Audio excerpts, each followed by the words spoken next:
Hi, everyone. This is Hal Krosman with Screenwriting U. And today we're going to be talking about how to create a TV series that sells. Now, there's a lot of good TV classes out there, and there's a lot of good TV scripts out there.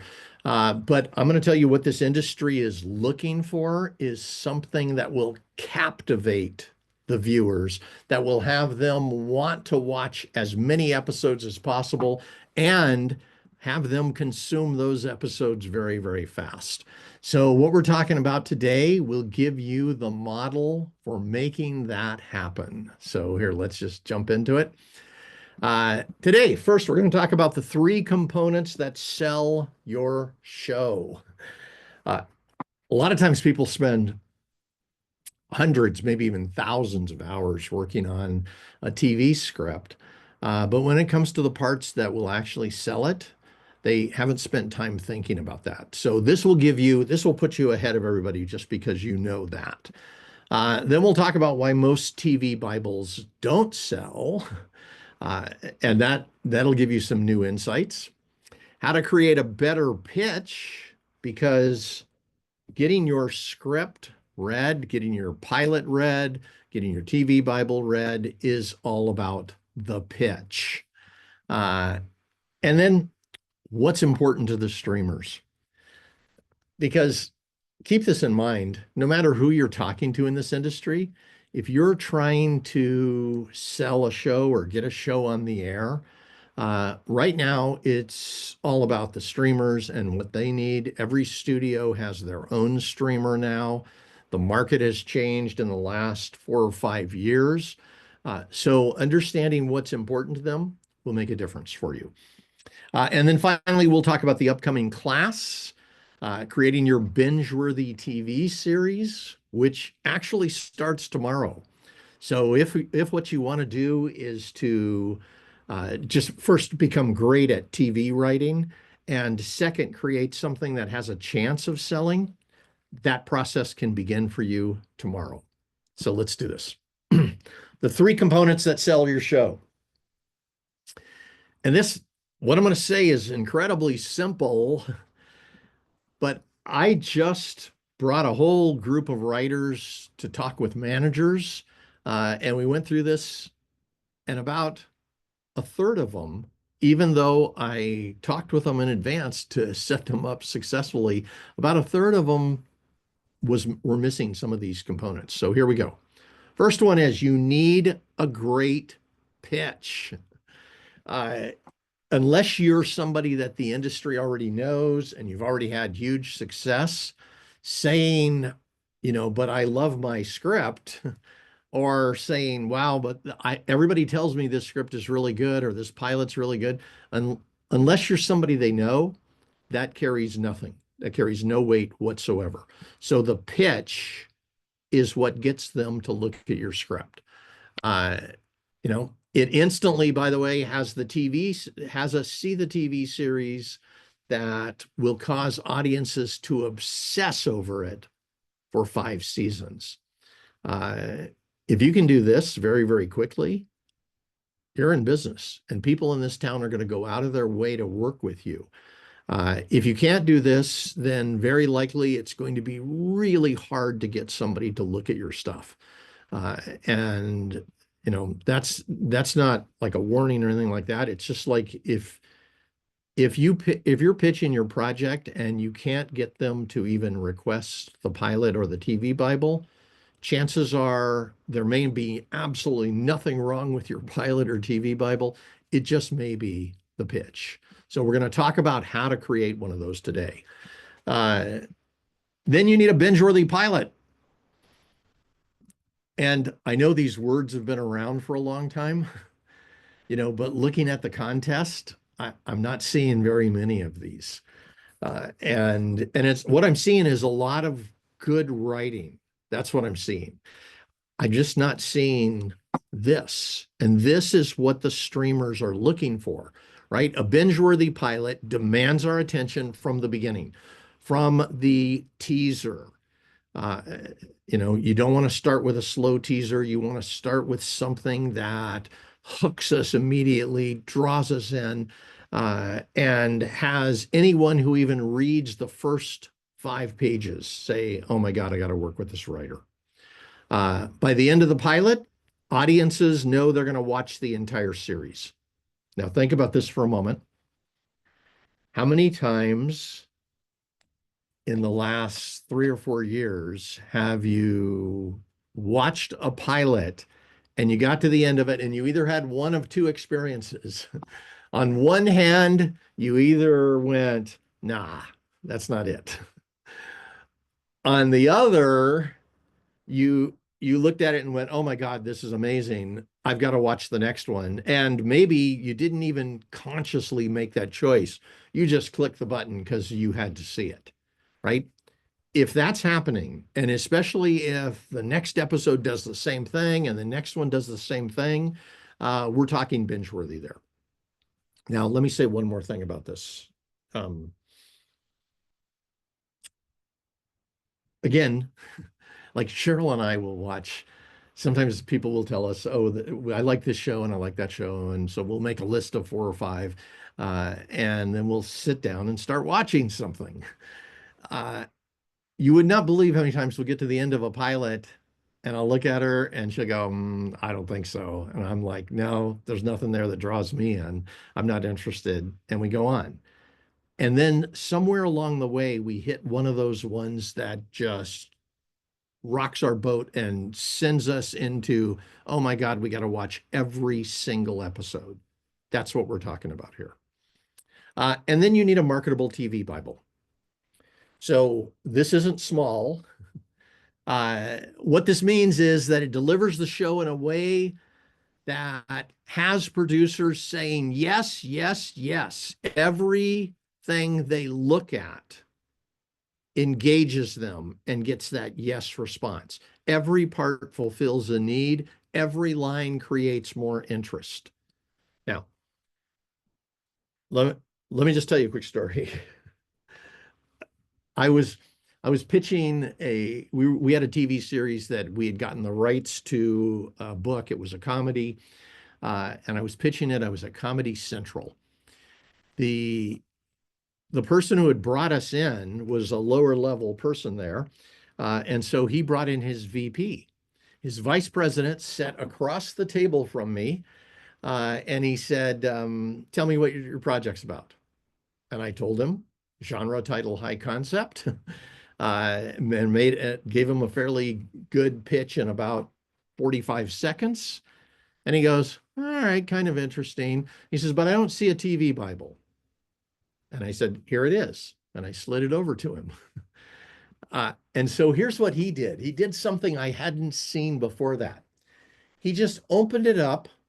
It was an 8-page TV Bible. He opened it up to like the third page and he took his finger and he went like this and he read that paragraph. Now, I was partnered with another writer. He and I had worked our ass off on this TV Bible to make sure every single line was interesting and every line caused the person to be more engaged. So we were lucky we did that because when he did that thing, he hit a sentence, he read it out loud, and he goes, all right. And then he opened to the next page and he did the same thing again and he read one sentence.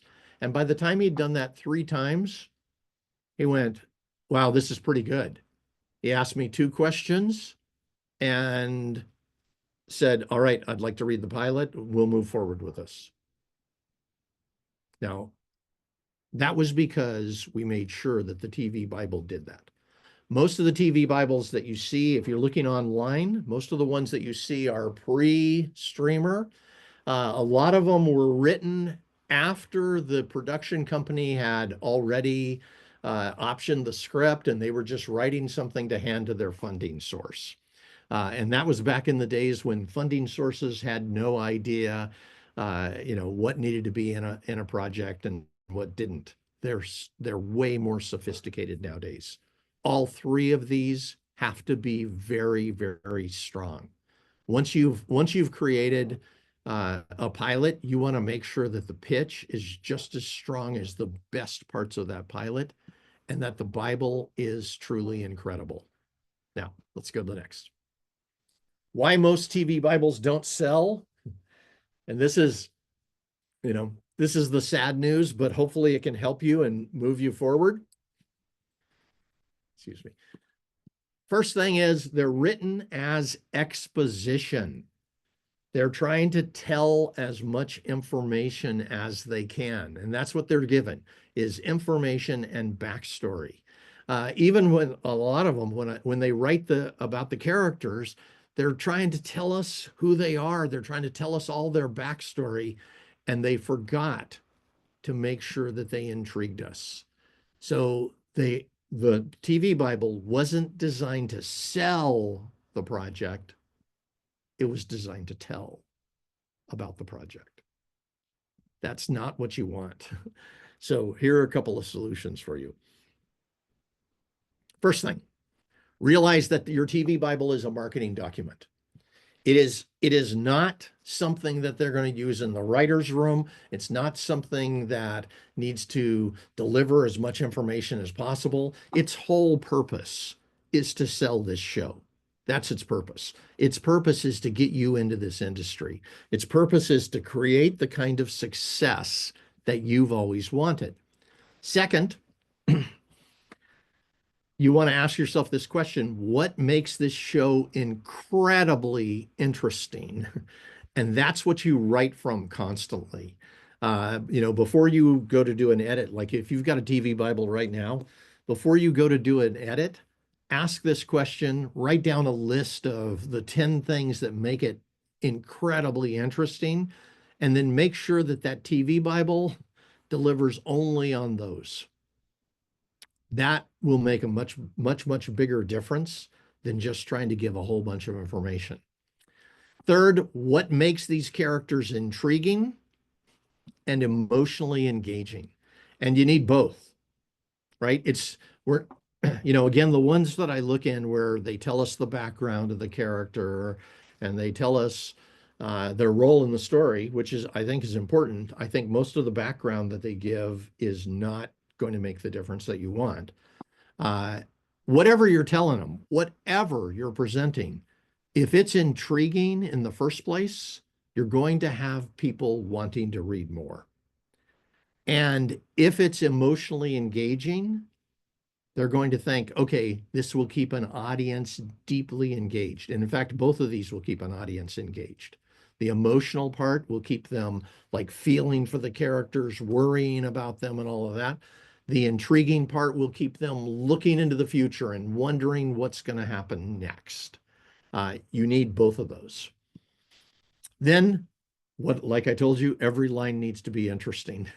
And I really, truly, I would go through your entire TV Bible, and any line that, if they just read that line and made a decision, any line that's slow, that's not interesting, that's bland, that's just there to give information, either eliminate it or rewrite it to make sure it is incredibly interesting.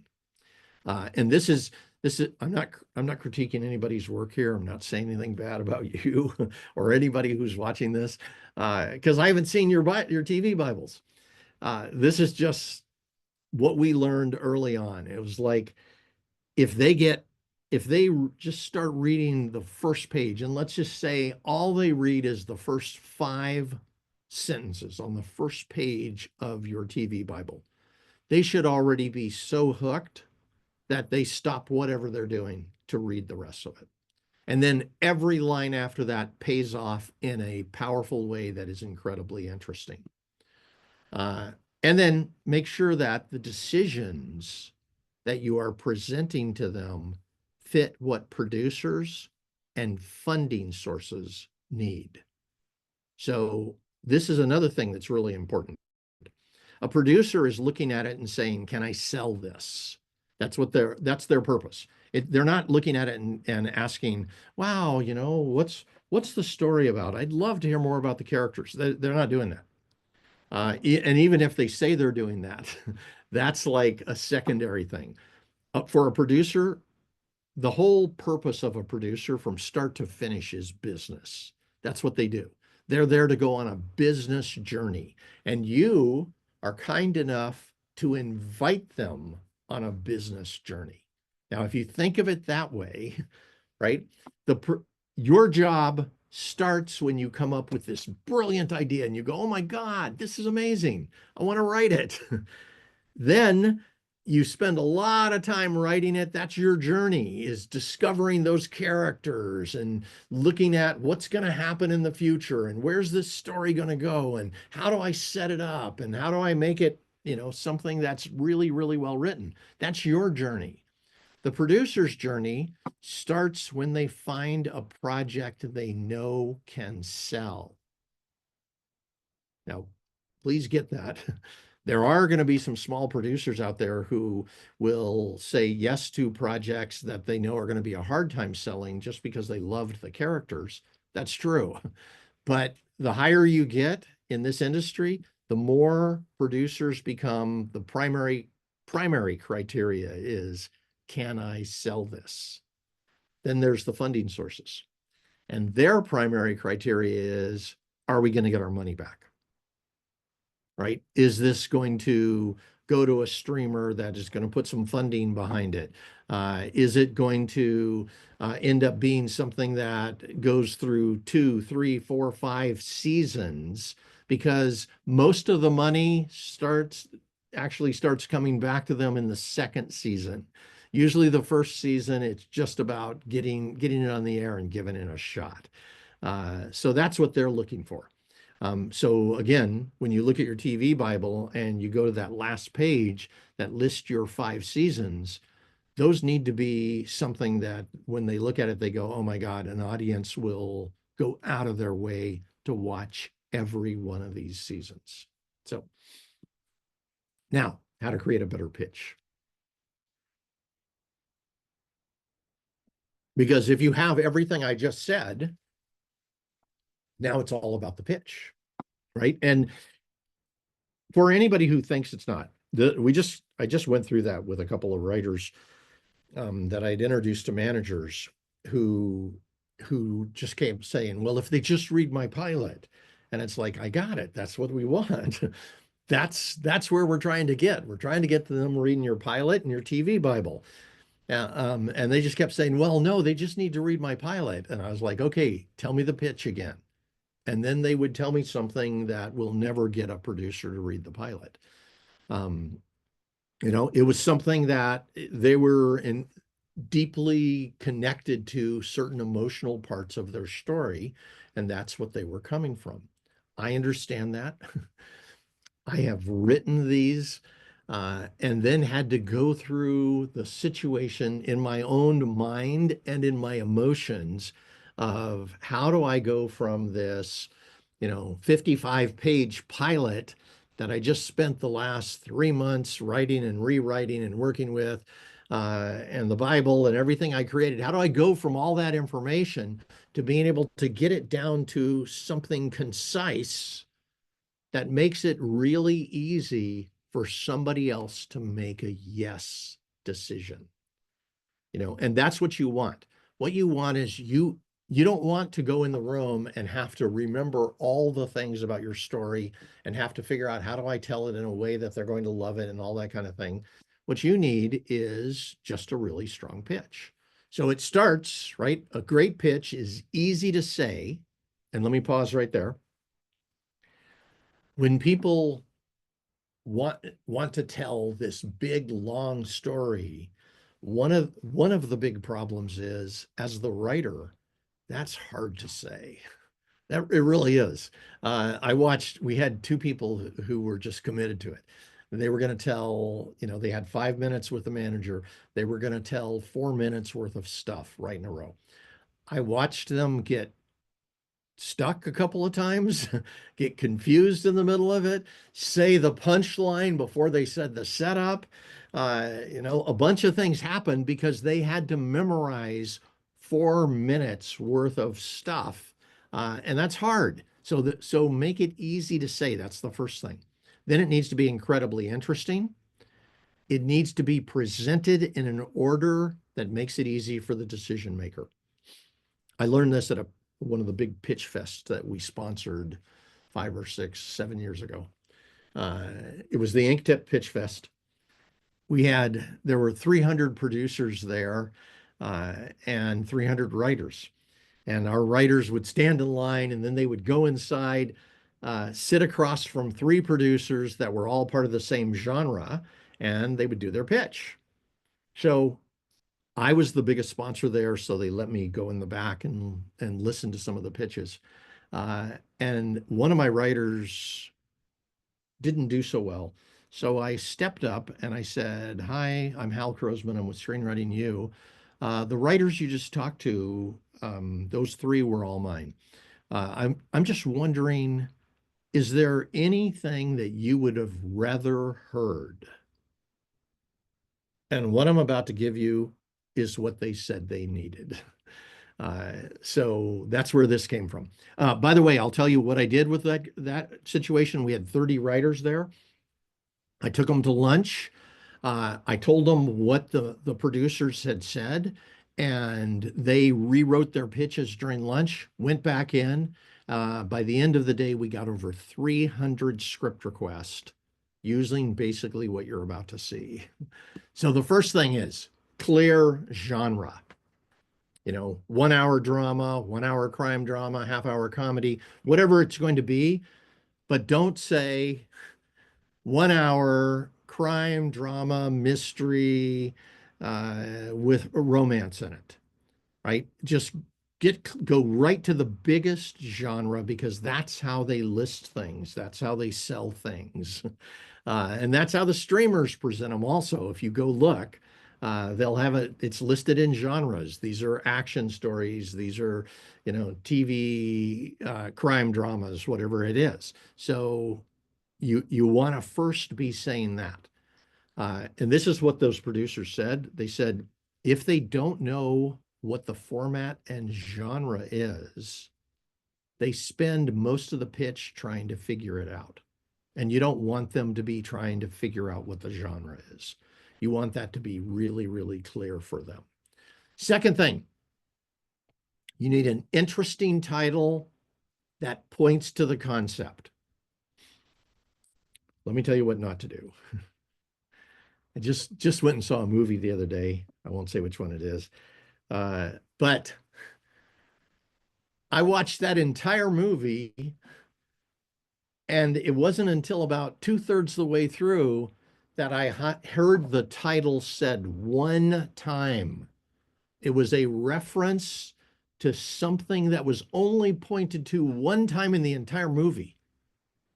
And the only reason I went and watched the movie was because somebody else recommended it. Because if that, I would have never watched that movie based on what that title was, because I had no idea what it meant, right? So you don't want a confusing title. You don't want something innocuous. You don't want something that we don't find out what the title means until page 72. That works with books, but it really doesn't work with movies.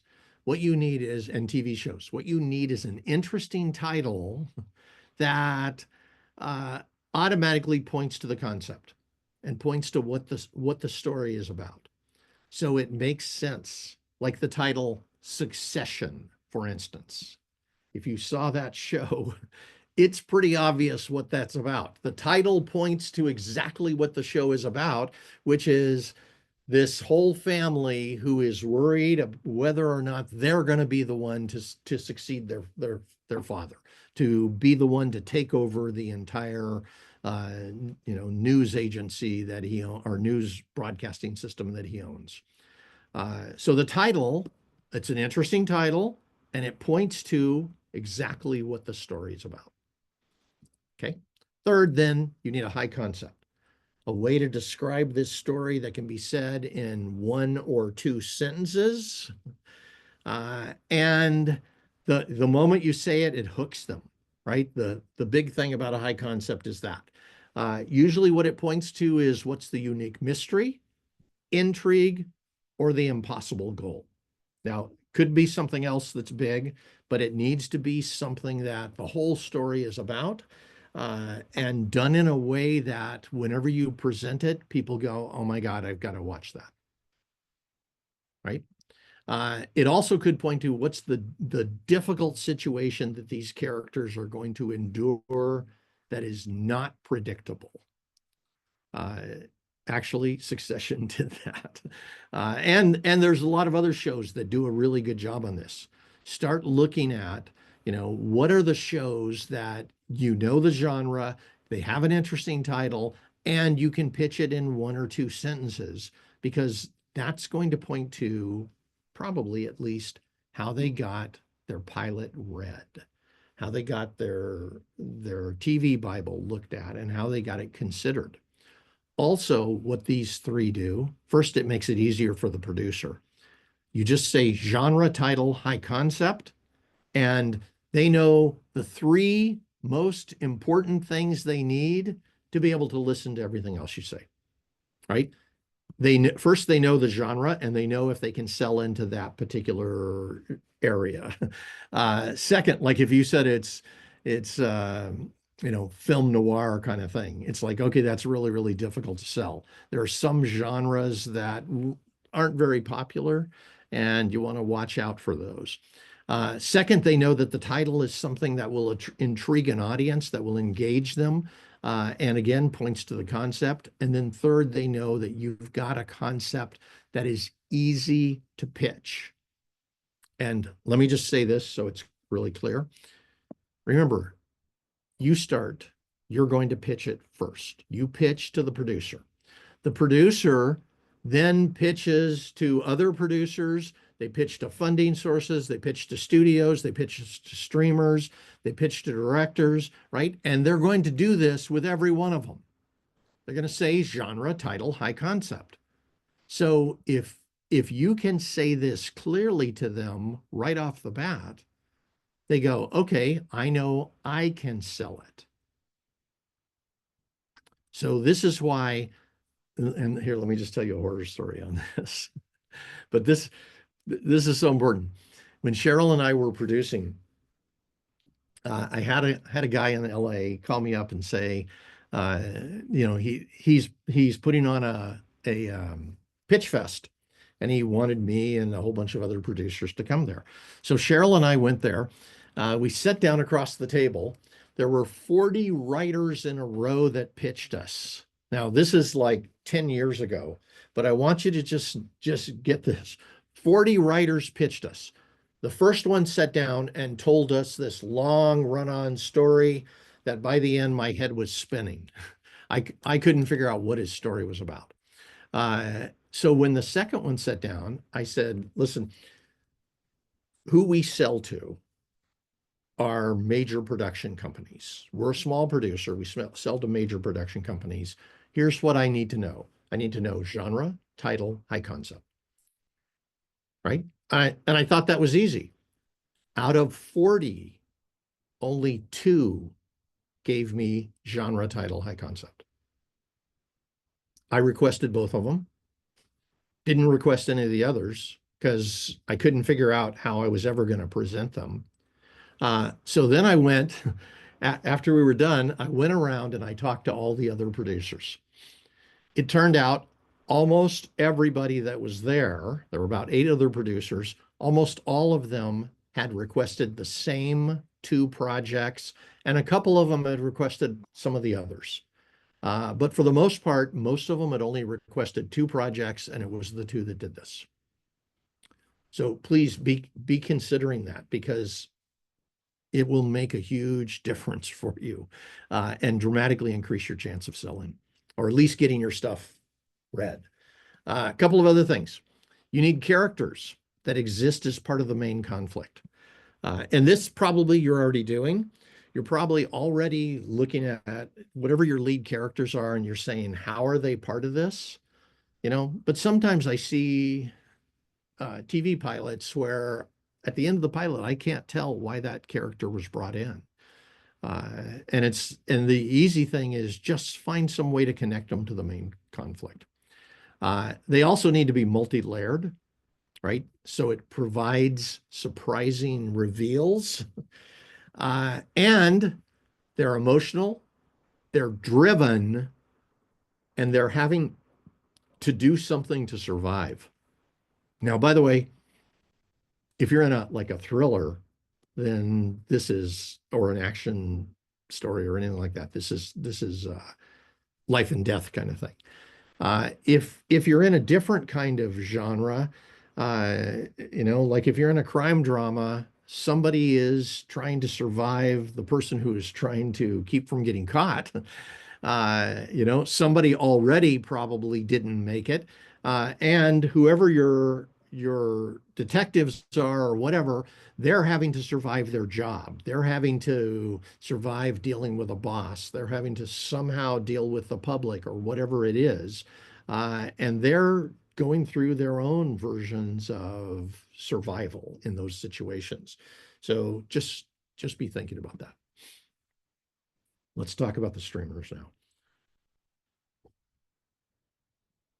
And I already talked about some of this, but why do they need binge-worthy TV? This is really, be thinking about this. It creates buzz on social media. When you start seeing this kind of thing, when you start seeing people say, "Oh my God, episode 7, incredible. I can't tell you what happens," right? Or "Don't ask me how it ends," or something like that. When you're seeing those kinds of things, it's doing its job, right? And that means you've got something that is fitting this particular definition. And that's what they want. That's what the streamers are looking for. They're looking for, will this project, will it create some kind of buzz? Will it cause people to talk about it? B, it brings in new subscribers. When you have a binge-worthy TV show, what happens is people get obsessed with it and they start telling everybody, "You've got to go over here and watch this." And Cheryl and I have done that. Here, I'll just give you some of the shows that we've recommended. On Paramount, there's a show called Lioness, which is pretty good. It's a Taylor Sheridan show. Of course, House of Dragons on Max. I'm sure you've already seen that. Uh, I don't know if you saw Wednesday, which was the Addams Family. Silo is pretty good on Apple, right? And we're now just watching Outlander, which is a romance, was a series of romance novels that are very intriguing, and have a lot of time stuff in them. They're, going back in time and those kinds of things. Uh, it's now in its 7th season. And what it does follows our model exactly, right? So right now, I'm giving you a chance to become a new subscriber to one of those. This is, about once a month, no, about once every 2 months, I post on my Facebook page, what have you seen lately? What's something that we'd want to watch? And that's just another one of both of these. So the third thing is it keeps the current subscribers. Every time a streamer comes out with something new that is binge-worthy, that engages people, that has them be obsessed, the current subscribers now have another reason to stay, right? So, if you back up to the pandemic, uh, the streamers were just flying. They were having tremendous success because everybody was staying home and they were subscribing to everything. What happened after the pandemic, like in the a year and a half afterwards, was people started going, "Okay, I've got too many." And they started being selective. And most people brought, at least according to the polls that I've seen, most people went from 6 down to 3 streamers on an average. So it's important to them. They need to keep their current subscribers. They need to bring in new subscribers. Now, there's one more thing. And this is what's been emerging in the last year. It's going to be even more popular and more important to the streamers in the future. And that is what Binge-worthy TV does. It's ideal for the streamers' ad-supported tiers. So let me just tell you something that I was surprised at. Netflix just came out recently and said their ad-supported tier at $7.99 is actually making them more money than their $16 tier.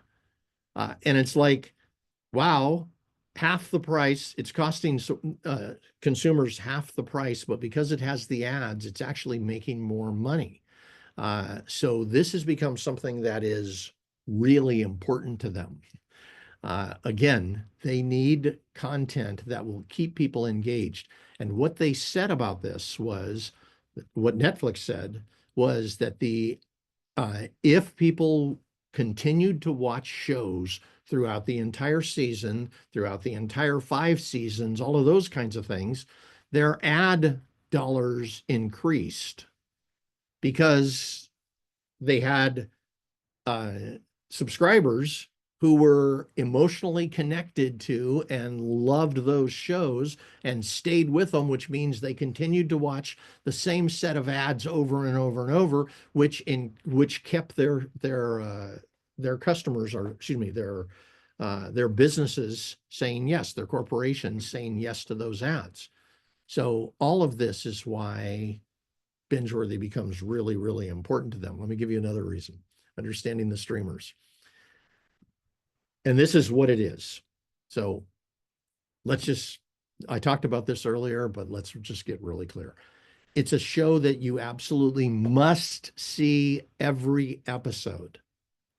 Now, think about the difference for a moment. There are probably shows that you have watched that you watched 2 or 3 episodes and then you forgot about it.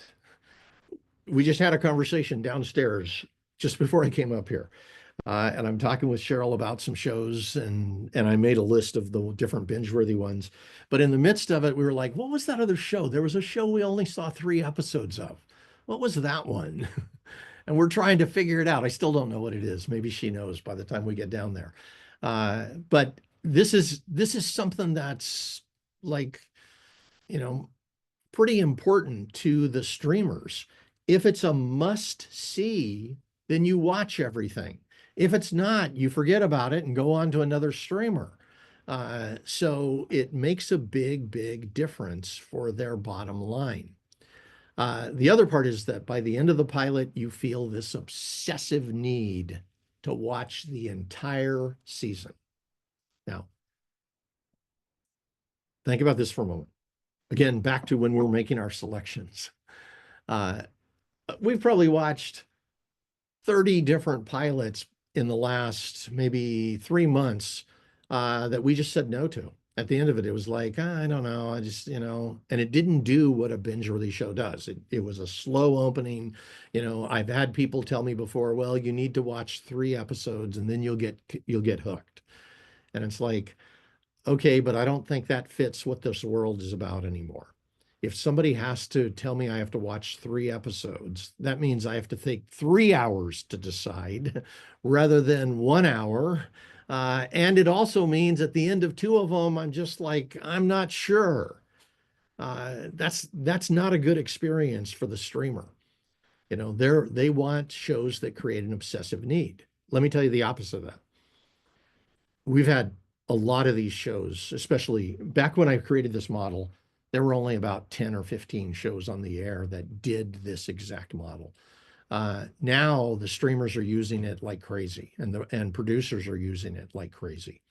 And it's not because they took my class, it's because what they've done is they've looked at the shows that are incredibly successful, the ones that are consumed quickly, and said, okay, we need to model our show after that. So the producers in this industry are really, really smart about things like that. Uh, so you've probably had this happen. You get to the end of one episode and you already know you're going to watch the entire series. I've had that happen with about 20 different shows where at the end of the pilot, I looked at her and said, should we buy the series? And the answer was yes, because both of us are obsessed with it. And not only that, I don't want to expose this, but we've had multiple times on those kinds of shows where we stayed up 2, 3, 4 hours after we would normally go to bed just to see the next episode, and then the next episode, and then the next episode. And that's, if you're a writer, that's what you want. Because if that happens with your show, people in this industry are going to be looking your direction and you'll be in demand. Now, there's one other thing here. The metrics. And this happened, a producer called me up one day and she said, can you do me a favor this weekend? And I was like, like what? And she goes, well, are you and your wife going to be staying home? And I said, yes. And she said, all right, how would you feel about watching my new show? It just came out today on one of the streamers. She told me which one. She goes, how would you feel about watching my new show? And I said, absolutely. I said, you're trying to get, ratings and stuff? And she said, yes, yes. They're looking at my show this weekend. And I was like, okay, it's on Netflix. Okay. And anything else? And she goes, well, yes, I would like to ask you a second favor. And I said, what's that? And she goes, could you guys watch the entire season this weekend? And I said, how many episodes? And she said, 8. And I'm like, 8 episodes, 1 hour? She goes, yes. I said, wow. Let me talk with Cheryl. And she goes, it would be a really big favor. I would really appreciate it. She goes, they're looking at my show to decide if there's going to be a second season. Now, this is important because once your show is on the air, you are going to want it to have a second season. So here's what she said we needed. She goes, their metrics are this. How many episodes do we watch? So that's why she's asking me to watch all 8 episodes. Second, do we watch the entire season? Yes. So this could be somebody, they watch 6 episodes or 4 or 2 or whatever. But do they watch the entire season? That's going to be important because people who watch the entire season are more likely to be fans of the next season, right? And then the third thing, this was the third metric, was how fast does the audience consume it? So this is why she was asking me to consume it over the weekend. I agreed. Cheryl and I watched the show. It was actually a really good show. And I talked to her almost a year later, and she said, thank you so much for that. Yes, it got a second season. Now, obviously, she was promoting it. I would hope that you would be promoting your own show also.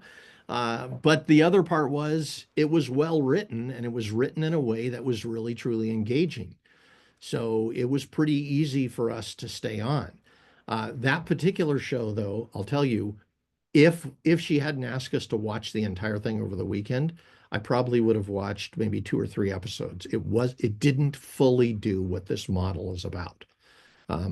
So it was her campaigning that got a lot of people to say yes. And ultimately that got her where she needed to go.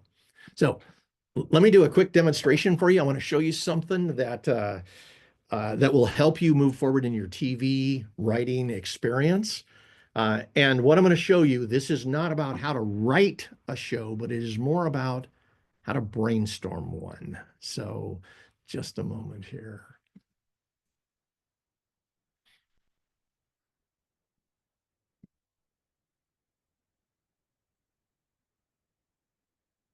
Okay, this is ChatGPT. You guys know it. This is AI. Let me just tell you, we are proponents of some parts of using AI, and we're against other parts.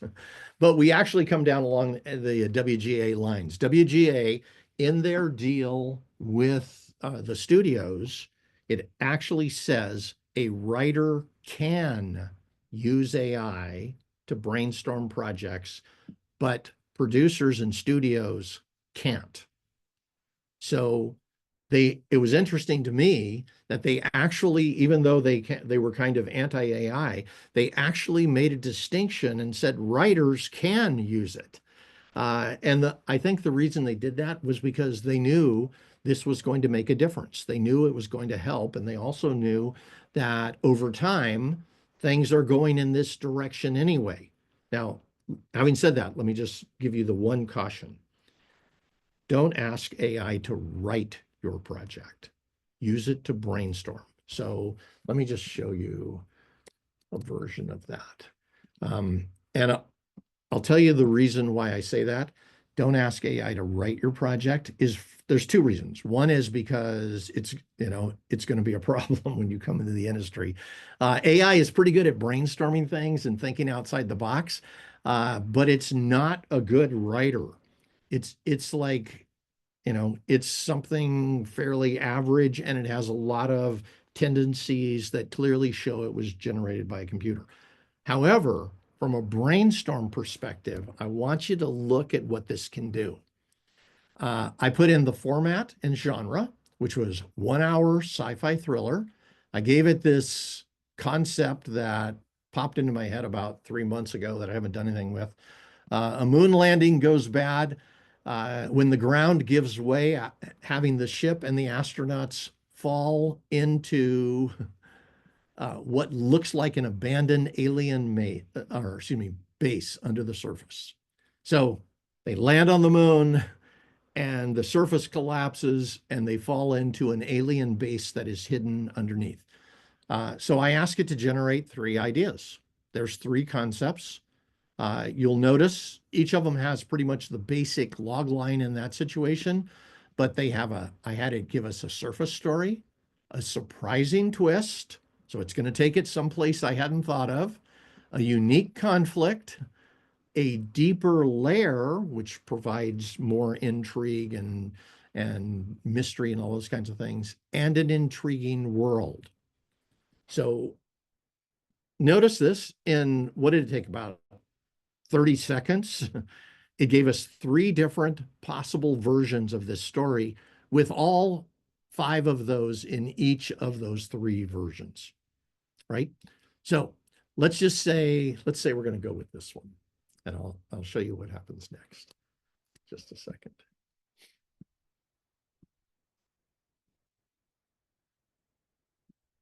Okay. Yeah.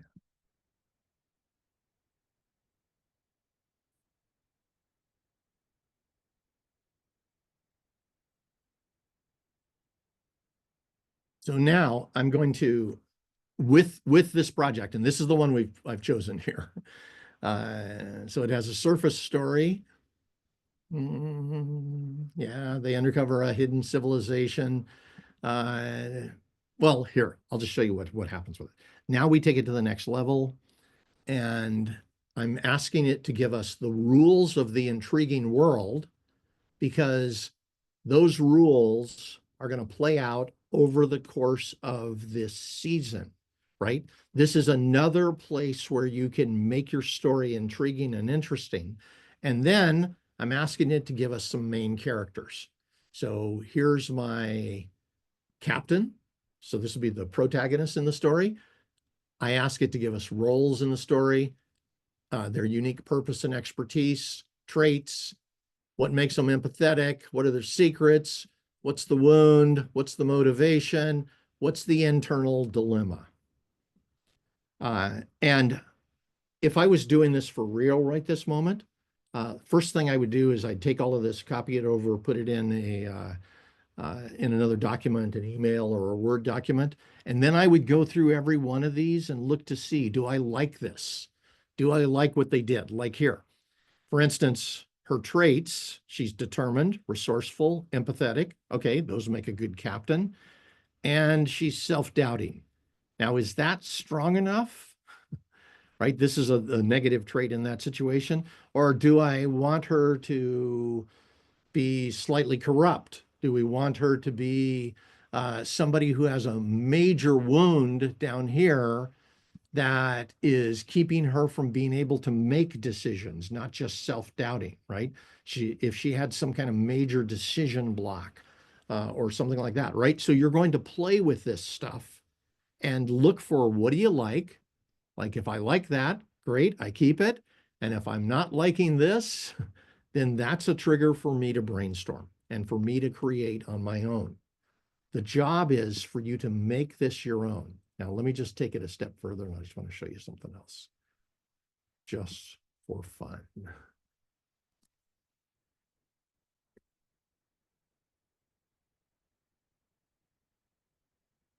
So this other part,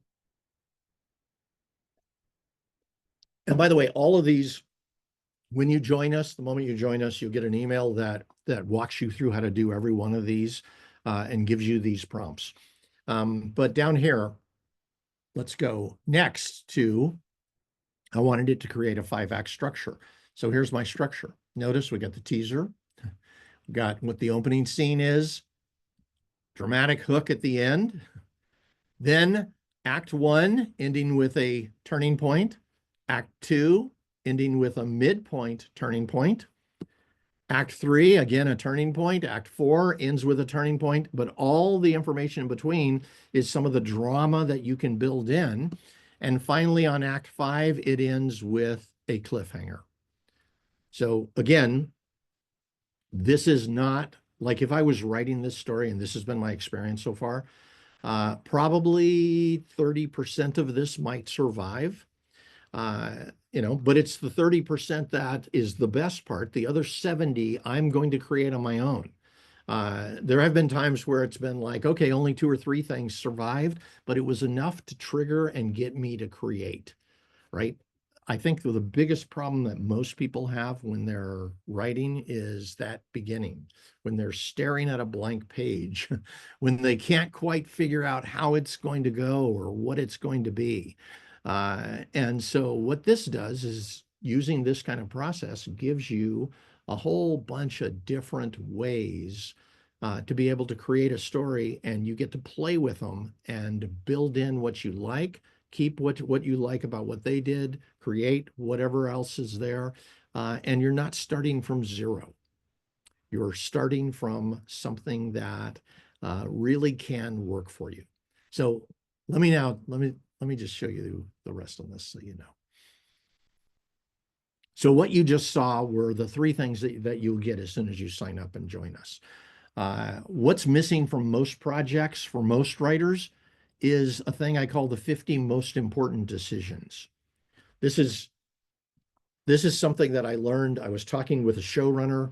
I was interviewing him, and I said, so what do you guys do to break a show? And break a show means created it from zero.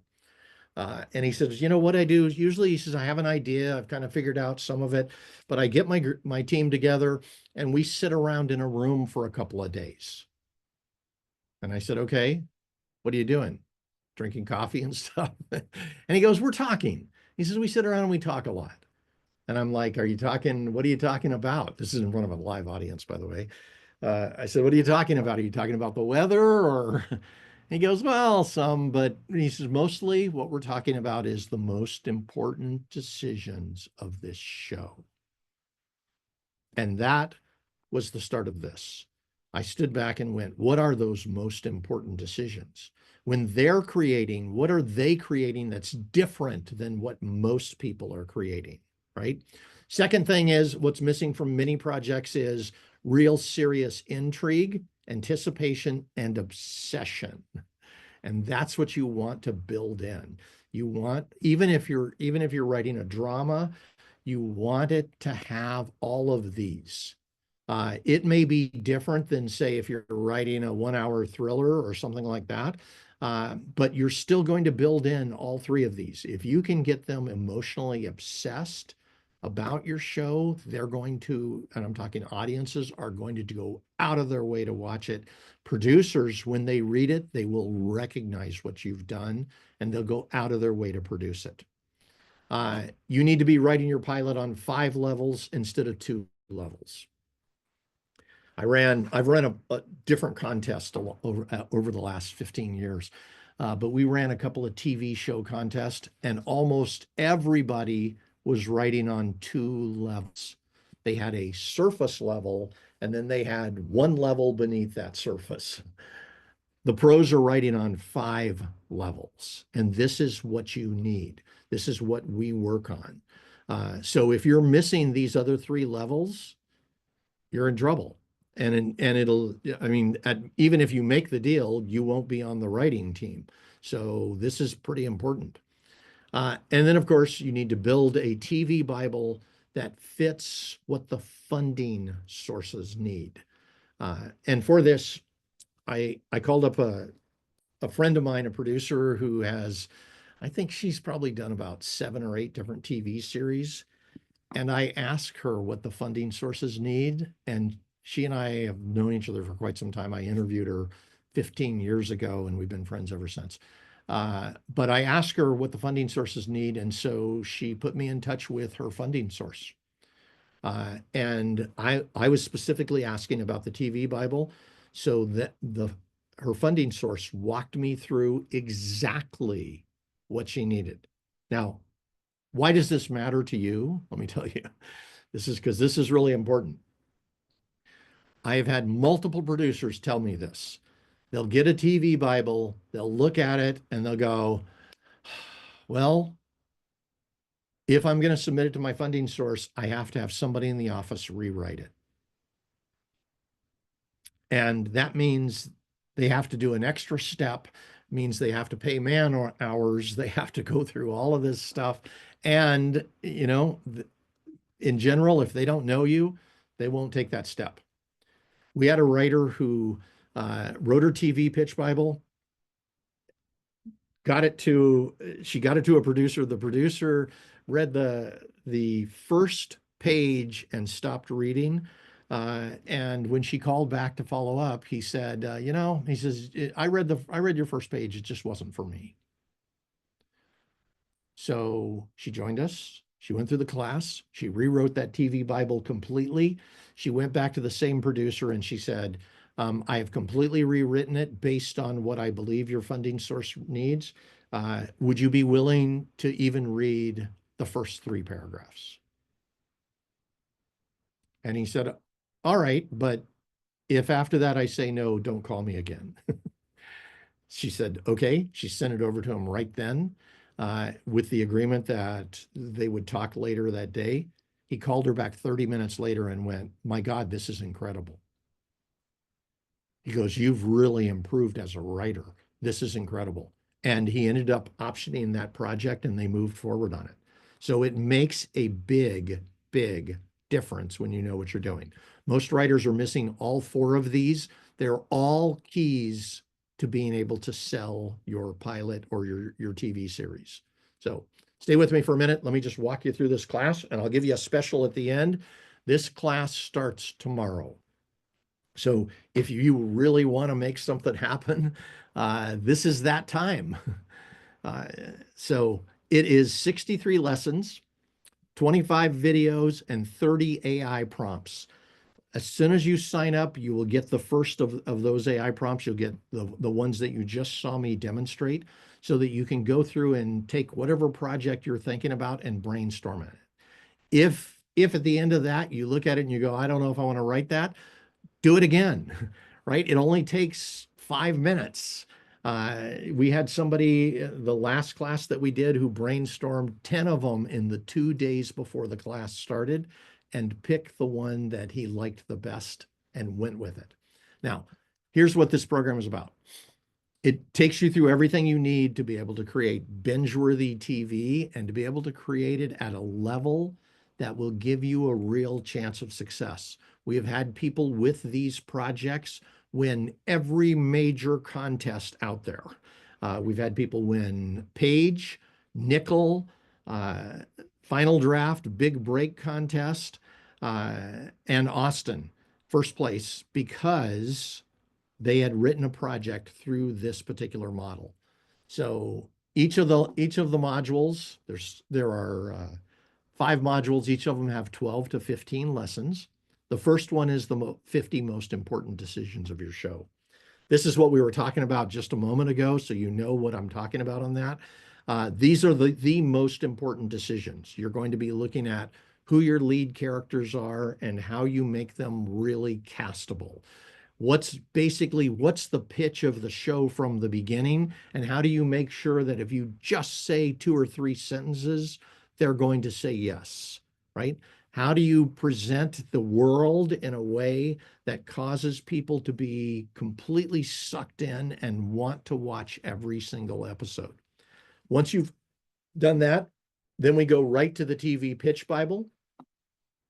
And you're going to create this TV pitch Bible based on exactly what the funding sources need in the exact order that they need it, with the exact amount that they need. Our objective here is to stack the deck for your success.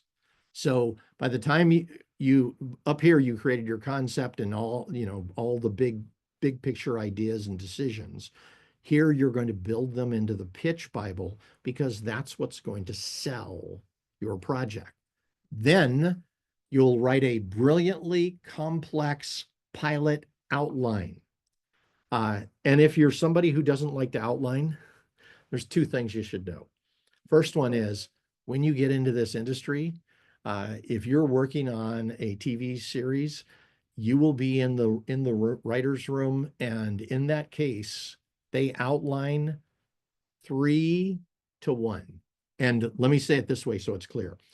I've asked multiple showrunners about this, and most of them have said almost this exact same formula. They spend 2 to 3 days with the entire team working together to create the outline. And once they have an outline that works, they hand it to one writer who then goes away and writes it in 1 or 2 days and brings it back. So if you think about it, 3 days with, let's say, 8 writers in the room, that's 24 days worth of work on the outline. And then they've got 1 or 2 writers who are spending 2 days writing the pilot or whatever the episode is. It's a huge difference. It's incredibly important that you know how to outline if you want to be in a TV room. Second, the other reason why it's incredibly important is because we're going to build 5 levels of meaning into your outline. It will be, when you get to the end of this outline, you will look at it and go, oh my God, that's the best thing I've ever created in my life. We will build it in so many layers. You will absolutely love every bit of it. And we do it 1 step at a time. It's a series of steps that takes you from the big picture ideas all the way over until finally you have this outline that when you read it, you're just like blown away by it. Now you take that outline and you bring it into module 4, where you write a mesmerizing TV pilot. And in module 4, we're going to do some things that will change your life as a writer. First thing is we're going to teach you the high-speed writing rules so that you can take whatever speed you already write at and double it. Yeah. And if you need to go back to the slower speed, you can. It's totally okay. But if somebody is asking you to write something quickly, if they're asking you to, get them, redo the pilot and get it back to them tomorrow, you'll be able to do it because you have these writing rules. We're also then going to take you through 5 drafts of the TV pilot, just like they would do in a writer's room. And you will know exactly how to do all of those things. So we're preparing you to be somebody who can make things happen in this industry. Now what you have is you have this TV pitch Bible that's incredible, meets the producer's needs. You're an expert at outlining, and you have an incredible TV pilot. At that point, then we go into module 5, where you'll be marketing to producers and streaming services. And what this is, you're not actually marketing during the class. We're going to walk you through how to create all of your marketing, your different pitches. You'll have 4 different kinds of pitches so that if you arrive to pitch something and they ask you to do it in a different way, you know exactly what you're doing.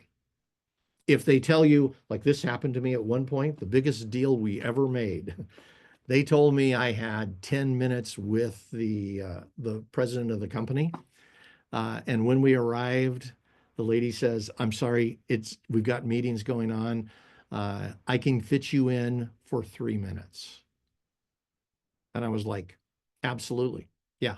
Because I had a pitch. If they told me I only had 1 minute, I had a pitch for that. I had a pitch for 1 minute, for 3 minutes, for 10 minutes. And if I needed to do something else, I had one other that I'll tell you about another time. But all of this will take you from being a good writer to being somebody who is absolutely great at this. This whole process gives you everything you need to become a professional level writer. So if that's part of your goal, come join us. Let me tell you when it is. It starts tomorrow, and this is a 5-month class. So it starts tomorrow. Tomorrow's the first day of it. And let me just make sure that that date is correct. It's the 27th. January 27th is when the class starts.